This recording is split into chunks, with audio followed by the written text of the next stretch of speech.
প্রিয় শিক্ষার্থী, আজ আমরা আলোচনা করব পূর্ব বাংলা স্বায়ত্তশাসন ও স্বাধিকার আন্দোলন। এটি পঞ্চম অধ্যায়ে আছে। এখানে কয়েকটি বিষয় আলোচনা করা হয়েছে। প্রেক্ষাপটগুলো হলো 65 সালের ভারত পাকিস্তান যুদ্ধ, 6 দফার প্রেক্ষাপট, স্বাধিকার আন্দোলনের 6 দফার গুরুত্ব। আমরা কিন্তু 6 দফার উপর অলরেডি ক্লাস নিয়েছি। আগরতলা ষড়যন্ত্র মামলা, 69-এর গণ অভ্যুত্থান, 70-এর নির্বাচন, অসহযোগ আন্দোলন, 7ই মার্চের ভাষণ, মুক্তিযুদ্ধ পরের অধ্যায়ে করা হয়েছে। কিন্তু এর আগে আমাদের একটি বিষয় বুঝে নেওয়া দরকার যে পূর্ব পাকিস্তান এবং পশ্চিম পাকিস্তানের মধ্যে যে ধরনের বৈষম্য দানা বেঁধেছিল, সেই বৈষম্যগুলোকে দূরীভূত করার জন্যে পরবর্তীতে আন্দোলন কিন্তু ব্যাপকভাবে বিস্তারিত হয়েছে। এখন আমাদের জেনে নেওয়া দরকার কি কি ধরনের বৈষম্য ছিল। 1947 সালে যখন দেশভাগ হলো, সেই দেশভাগের প্রেক্ষাপটে আমরা কিভাবে তাদের বিরুদ্ধে আন্দোলন করলাম। আমরা বৈষম্যের শিকার হয়েছি ভাষার দিক দিয়ে। একটি গুরুত্বপূর্ণ ভাষা, অধিকাংশ মানুষের মুখের ভাষা, সেটিকে কেড়ে নিয়ে তারা রাষ্ট্রভাষা করার পায়তারা করলো। সেটি এক ধরনের বৈষম্য ছিল। পরবর্তীতে রাজনৈতিক বৈষম্য আমরা দেখেছি। 1954 সালে যুক্তফ্রন্টের সরকার গঠন করেও আমরা মাত্র 56 দিন টিকে থাকতে পেরেছিলাম। তাদের যে কূটকৌশল, তাদের যে ছলনা জাল এবং তাদের হেয়ালিপনায় আমরা কিভাবে প্রতিনিয়ত ক্ষতবিক্ষত হয়েছি। সেই ক্ষতবিক্ষত হওয়ার মধ্য দিয়ে আমরা যখন আমাদের পিঠ যখন ঠেকে গিয়েছে ওই একদম পিঠ ঠেকে গিয়েছে যখন একদম দেওয়ালে, তখন কিন্তু আমরা আন্দোলন শুরু করেছি। দেখা যাক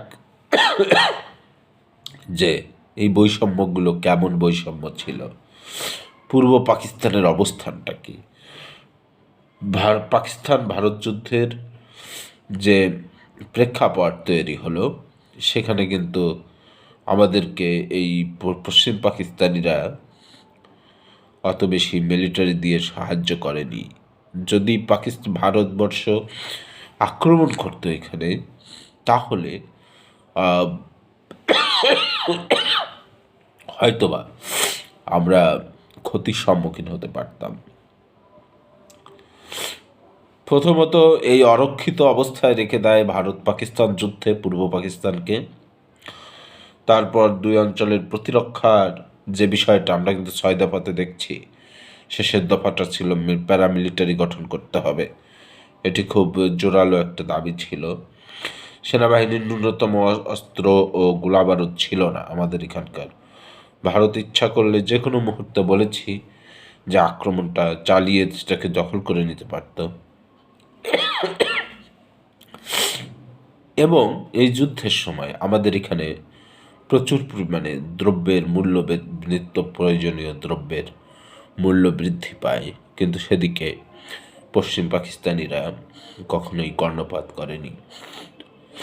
এখন আমরা বৈষম্যের জায়গাটা দেখি যে পূর্ব পাকিস্তানের উপর পশ্চিম পাকিস্তান সামরিক ক্ষমতায় চরম অবহেলা করেছে।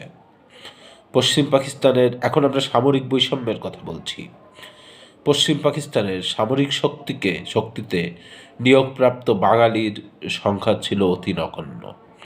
পশ্চিম পাকিস্তানের সরকার সামরিক লোক নিয়োগের ক্ষেত্রে কোটা পদ্ধতি অবলম্বন করত। সামরিক বাহিনীতে পশ্চিম পাকিস্তানের অধিকাংশ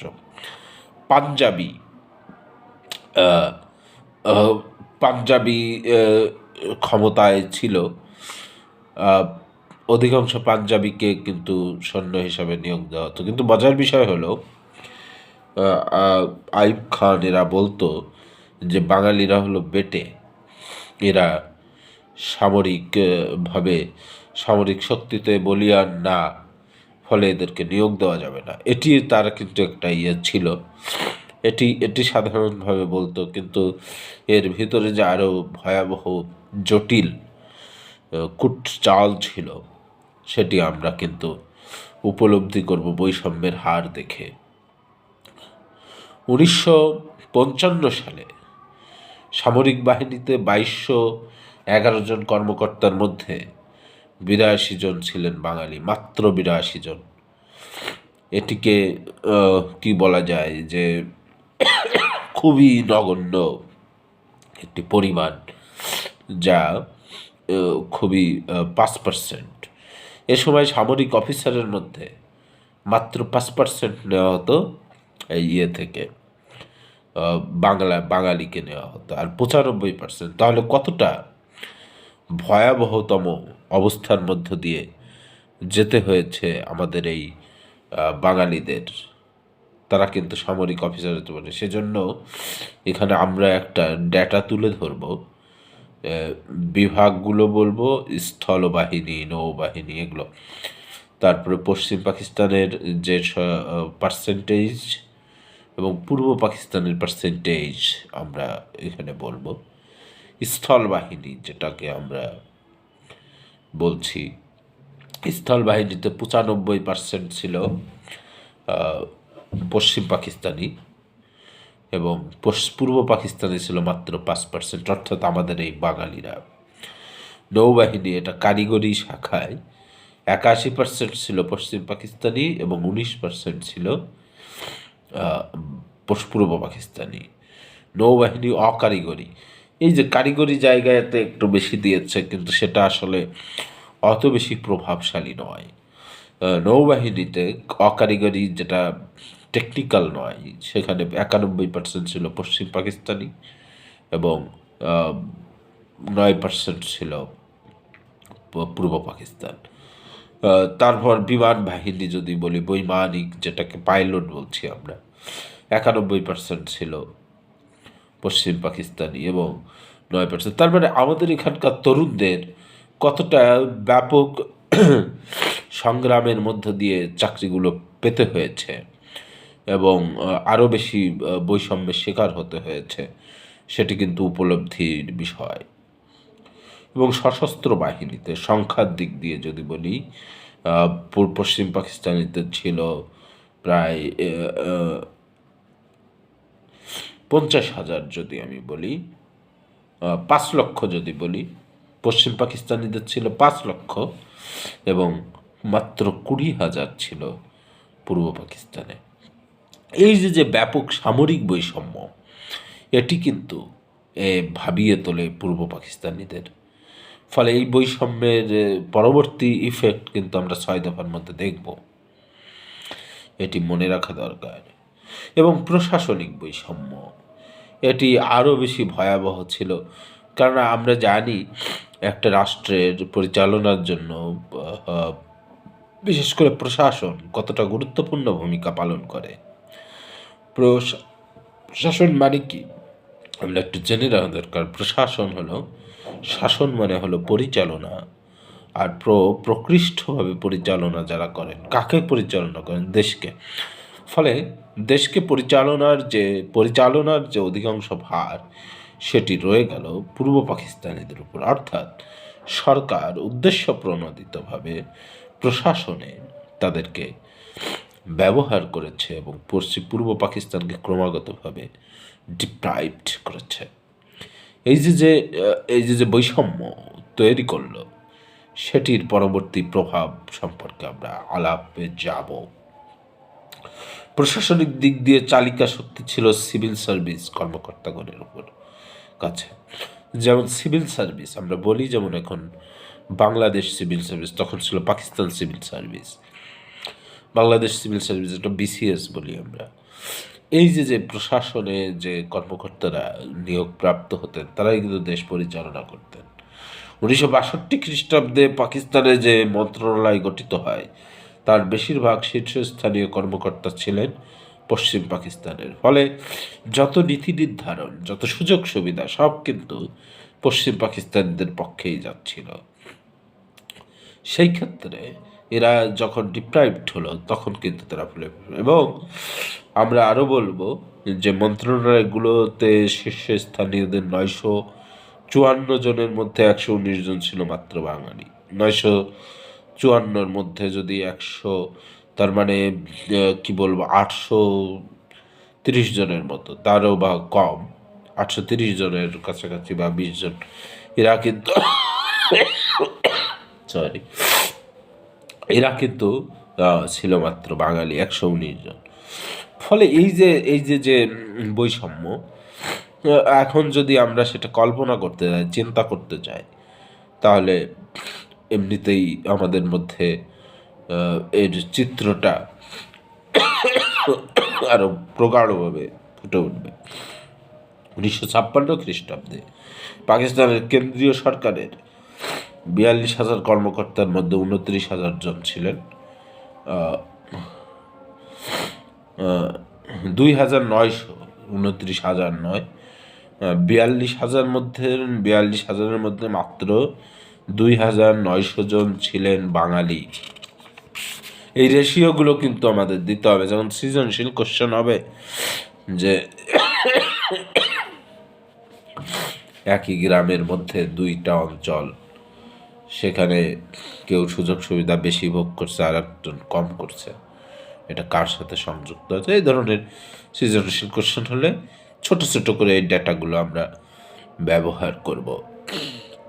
1947 খ্রিস্টাব্দে করাচিতে রাজধানী হওয়ায় সকল সরকারি অফিস আদালত পশ্চিম পাকিস্তানিরা ব্যাপক হারে চাকরি লাভ করে। করাচিতে রাজধানী হলো, আর পৃথিবীতে সব জায়গায় মনে রাখতে হবে যে রাজধানী কেন্দ্রিক যে অর্থনীতি, রাজধানী কেন্দ্রিক রাজনীতি, রাজধানী কেন্দ্রিক যে চাকরির সুযোগ সুবিধা, নানা রকমের সুযোগ সুবিধা গড়ে ওঠে, সেটি পশ্চিম পাকিস্তানিরা পেয়েছে, কিন্তু পূর্ব পাকিস্তানে সেই সুযোগটি কিন্তু কখনোই করে দেওয়া হয়নি। এটি মনে রাখা দরকার। আর একটা বিষয় খুবই তাৎপর্যপূর্ণ, তাহলে আমরা একটু যদি রেশিওর দিকে যাই তাহলে দেখব প্রেসিডেন্টের সেক্রেটারিয়েট, অর্থাৎ প্রেসিডেন্টের যে সচিবালয় আছে, কার্যালয় আছে, সেখানে 19% ছিল বাঙালি অফিসার আর 81% ছিল পশ্চিম পাকিস্তানি। দেশ রক্ষা খাতে 91%, মানে প্রায় বলা যাবে স্বরাষ্ট্র ক্ষেত্রে 74%। কখনোই আমরা তেমন দেখছি না যে 70%-এর নিচেই পশ্চিম পাকিস্তানিরা আছে। অর্থাৎ আমাদের যেমন স্বরাষ্ট্র মন্ত্রণালয়ে যদি বলি, সেখানে 22.7%, আর ওরা আছে 77.3%। শিক্ষাক্ষেত্রে বলি 27.3%, 72.7% ওরা, আমরা সবসময় কম। স্বাস্থ্য খাতে এটা খুব তাৎপর্যপূর্ণ বিষয় যে 20.1%, আর তারা হলো 79.9%। এইভাবে কৃষিক্ষেত্রে, আইন ক্ষেত্রে, ফলে এই যে ব্যাপক বৈষম্য প্রশাসনিক ক্ষেত্রে, সেটি কিন্তু উল্লেখযোগ্য বিষয়। রাজনৈতিক বৈষম্য আমরা দেখব, প্রত্যেকটা বৈষম্য কিন্তু আমরা ছোট ছোট করে আলাপ করব। এটা সংক্ষিপ্ত কোশ্চেন আকারেও আসতে পারে, ব্যাখ্যা করে আসতে পারে। 1947 খ্রিস্টাব্দের পর আসলেই তো রাজনৈতিকভাবে তো আমরা বঞ্চিত হয়েছি, কারণ আমরা 47-এ দেশ ভাগ হলো, সবাই মিলেমিশে পাকিস্তান তৈরির জন্যে আমরা যে সংগ্রামটি চালিয়েছিলাম, সেই সংগ্রাম কিন্তু একদিন দুদিনের সংগ্রাম নয়, 23টি বছর সংগ্রাম করেছি রাজনৈতিক অধিকার আদায়ের জন্যে। 47 সালে দেশভাগের পরে তারা ভাষার উপরে আঘাত করলো, তারপর আমরা গঠন করলাম 1949 সালে আওয়ামী মুসলিম লীগ গঠন করলাম।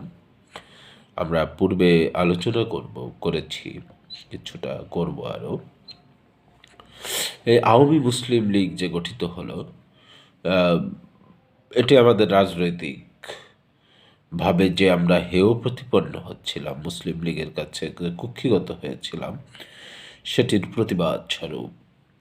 আরেকটি বিষয় যে 1954 সালে আমরা রাজনৈতিকভাবে আরও শক্তিশালী হয়ে উঠলাম, যুক্তফ্রন্টের নির্বাচন করলাম। সেই যুক্তফ্রন্ট নির্বাচনে অথচ আমরা জয়ী হয়েও বেশি দিন সরকারে থাকতে পারিনি। পরে 58 সালে যখন সামরিক শাসন জারি হলো, তখন কিন্তু আমাদের রাজনৈতিক অধিকার কিন্তু ক্ষুণ্ণ হলো। এই রাজনৈতিক অধিকার ক্ষুণ্ণ হওয়ার ফলে যে ব্যাপকভাবে বৈষম্যের শিকার হচ্ছিলাম, 1966 সালে বঙ্গবন্ধু যে রাজনৈতিক অর্থনৈতিক প্রতিরক্ষা সংবলিত মুক্তির সনদ দিলেন, যেটাকে 6 দফাকে বলছি, 6 দফাকে কিন্তু মুক্তির সনদও বলা হয়। সেটি শেষ পর্যন্ত 70-এর নির্বাচন হলো, সেখানেও আমরা সংখ্যাগরিষ্ঠভাবে এককভাবে জয়ী হলাম, সেখানেও কিন্তু স্বীকৃতি দেওয়া হলো না। ফলে এই যে রাজনৈতিকভাবে ব্যাপক যে বৈষম্য, সেটি কিন্তু দৃশ্যমান। এখন অর্থনৈতিক বৈষম্যের কথা আমরা বলবো। সে বৈষম্যটিও কিন্তু চোখে পড়ার মতো বিষয়। এই অর্থনৈতিক বৈষম্য এটি কিভাবে আমাদেরকে করেছে, ভাবিয়ে তুলেছে, সেটি একটু দেখব। রহমান সোবহান তিনি একটা বই লিখেছিলেন, two nations, two economy two two nations, দুই অর্থনীতি থেকে দুটি জাতির কিভাবে উদ্ভব। অর্থাৎ অর্থনৈতিক নিষ্পেষণ নিপীড়নই ছিল পাকিস্তান ভাঙার প্রধান এবং অন্যতম কারণ। এই অর্থনৈতিক বৈষম্যের কথা আমরা জানি যে মিল, ফ্যাক্টরি, রাজস্ব খাত, বিভিন্ন সাহায্য, বৈদেশিক সাহায্য, বিনিয়োগ সংখ্যা, শিল্প ঋণ, এগুলো এত পরিমাণে তারা ভোগ করেছে, আমরা রেশিওটা বলতে চাচ্ছি না, আশা করি তোমরা এটিকে দেখে নেবে যে কার ভাগ্যে কত পার্সেন্ট পড়েছিল। এই বিষয়গুলো যখন রহমান সোবহান দেখিয়ে দিলেন চোখে আঙুল দিয়ে, তখনই কিন্তু 6 দফার কথা চলে আসে। বঙ্গবন্ধু সেটিকে লুফে নিলেন এবং আমরা দেখি 6 দফার মধ্যে প্রায় অধিকাংশ দফাই, 4টি দফাই ছিল কিন্তু অর্থনীতি কেন্দ্রিক। ফলে অর্থনৈতিক বৈষম্য ব্যাপকভাবে এখানে সংগঠিত হয়েছে। সামাজিক বৈষম্য, তারা অফিস, আদালত, স্কুল, কলেজ, রাস্তাঘাট সমস্ত জায়গায় পূর্ব পাকিস্তানিদেরকে হেয় প্রতিপন্ন করেছে, এদের কোনো গুরুত্বই দেয়নি। শিক্ষার ক্ষেত্রে বৈষম্য আমরা জানি, 62 শিক্ষা আন্দোলন, যেখানে এখানে বেতন বাড়িয়ে দেওয়া হলো, তারপর পাস মার্কস আরও বেশি বাড়িয়ে দিয়ে এখানকার ছাত্রদের আরও ক্ষিপ্ত করে তোলে। সব কিছু মিলিয়ে এবং অর্থনৈতিক বাজেটে যে পরিমাণ শিক্ষা খাতে পূর্ব পাকিস্তানের জন্য টাকা বরাদ্দ থাকার কথা ছিল, তত পরিমাণ তারা দেয়নি। এটি খুব তাৎপর্যপূর্ণ। এবং সাংস্কৃতিক বৈষম্যের কথা বলবো, তারা কিন্তু ভাষাকে প্রথমত স্থগিত করতে চেয়েছে। এখানে রবীন্দ্রনাথ ঠাকুরের গান বা তার সাহিত্য চর্চা কিন্তু তারা করতে, গানকে বন্ধ করে দেওয়া হয়। ফলে বাঙালির যে শিল্প সাহিত্য সংস্কৃতির যে ঐতিহ্য রবীন্দ্রনাথ বহন করেন, সেটিকে তারা স্থগিত করে দিতে চায়। এই বৈষম্য তারা করেছে। এবং ইসলামিক সাম্প্রদায়িকতা, এখানে সাম্প্রদায়িকতার বীজ কিন্তু তারা ব্যাপকভাবে বপন করেছে। ফলে এই সামগ্রিক বৈষম্য পরবর্তীতে বিভিন্ন আন্দোলন, অবশেষে মুক্তিযুদ্ধ করতে কিন্তু সহায়ক ভূমিকা পালন করেছে। ফলে আমরা এই বিষয়ে একটু খুঁটিনাটি দেখব। ধন্যবাদ সবাইকে। পরবর্তী ক্লাসে আবার দেখা হবে।